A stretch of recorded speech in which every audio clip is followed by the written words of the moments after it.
Inilah jasa-jasa ulama. Kalau kita tanya apa guna lagi kita belajar rukun iman, kitab akidah, kuliah-kuliah berkenaan i'tiqad dan seumpama, dah kan kita orang Islam dah kan?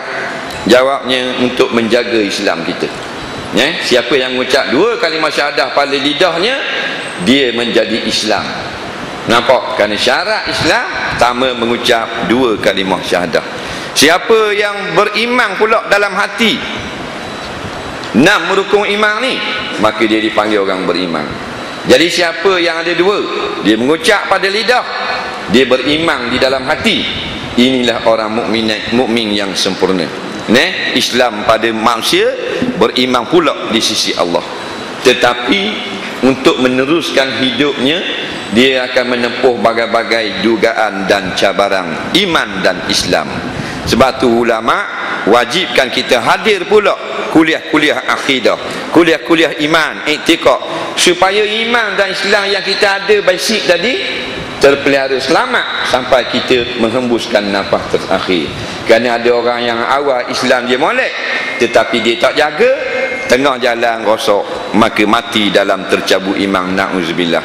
Banyak sangat dalil yang mengatakan tidak mesti bila kita mengucap 2 kalimah syahadah, bila kita telah beriman, maka kita kekal mati sebagai orang beriman.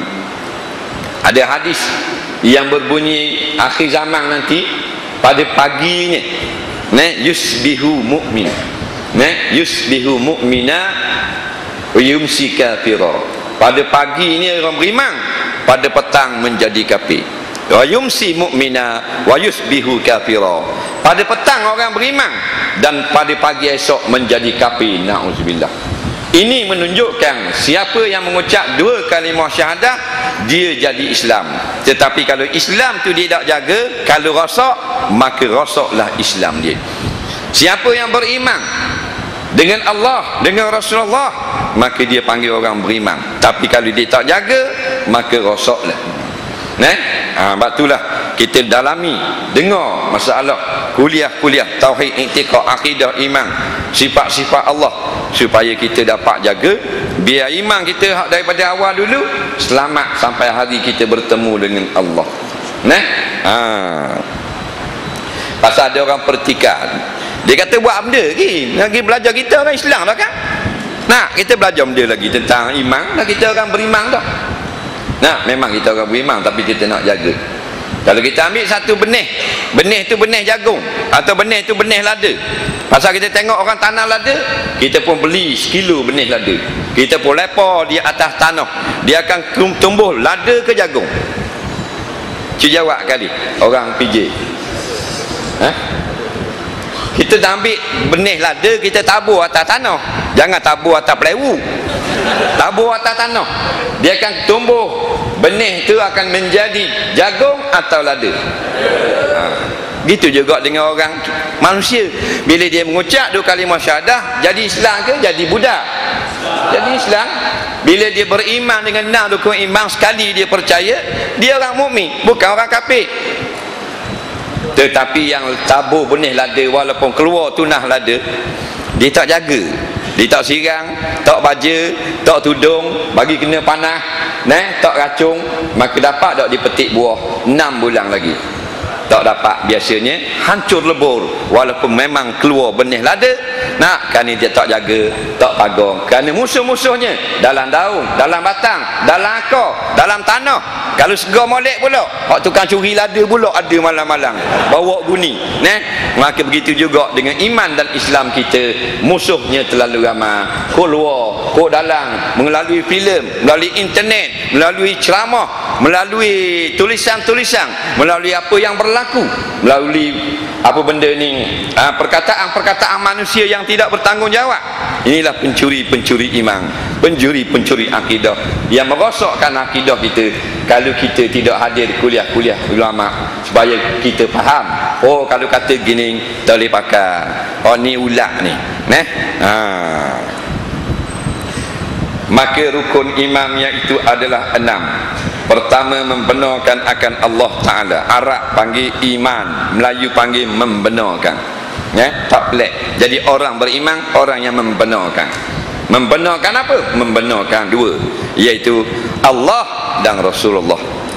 Dah kenapa sampai jadi 6? Kerana daripada 6 ni asal daripada seorang. Ingat, agama kita seorang je, Muhammad bin Abdullah, bondanya bernama Aminah binti Wahab. Seorang ni yang bawa agama. Faham? Quran datang kepada kita seorang ni, Nabi Muhammad. Tak ada satu ayat yang terlepas Nabi sampai ke sahabat. Turun Jibril AS cari Nabi. Nabi tidur. Oleh kerana Nabi tidur, Jibril kata, muah Abu Hurairah ganti dah Nabi tidur, nak turun ayat turun kat muah. Nabi bangun mutul sapa ke Nabi. Ada tak gitu? Tak ada. Semua ayat, semua surah 114 turun kepada seorang ni, Rasulullah sallallahu alaihi wasallam. Nampak? Quran sampai kepada kita seorang ni. Atas seorang ni lah kita kenal cerita tentang malaikat. Atas seorang ni lah kita tahu Nabi yang dulu-dulu. Atas seorang ni lah kita tahu hari kiamat, tahu alam barzakh, syurga neraka, dan yang paling mustahak, atas seorang ni lah kita kenal ada Tuhan bernama Allah yang mencipta kita dan segala yang ada yang kita lihat. Maka diabadikan nama seorang ini dalam kalimah syahadah. Yang pertama nama pencipta, la ilaha illallah. Yang kedua nama yang paling penting, kerana daripada dia kita dapat segala-galanya. Kita dapat iman, dapat Islam, dapat tahu halal haram, wajib, makruh, sunat, larangan, nasihat, cerita dulu kala, cerita akan datang, syurga neraka, keyakinan, tawakal, sabar, takwa. Seorang ni siapa? Maka diabadikan nama yang kedua, iaitu Muhammad Rasulullah. Dua ni kita sebut orang itu Islam, walaupun dia telah minum arak 70 lori tanker. Nampak tak? Dua ni nama dia sebut la ilaha illallah Muhammad Rasulullah, maka dia jadi Islam walaupun dia telah berzina dengan 167,000 orang awet. Faham tak? Dua ni jadi Islam walaupun dia telah menyembah berhala 400 tahun, maka sebut nama ni, dia akan jadi Islam. Bila Islam ada janjian daripada Allah, iaitu akhirnya masuk ke dalam masuk apa? Masuk dalam knock onto the heaven door. Faham tak? Kalau pada Eric Clapton dia nyanyi, dia kata ketuk pintu syurga. Keyakinan orang Kristian untuk masuk syurga, keyakinan orang Yahudi untuk masuk syurga. Yakin tidak ada asas, maka keyakinan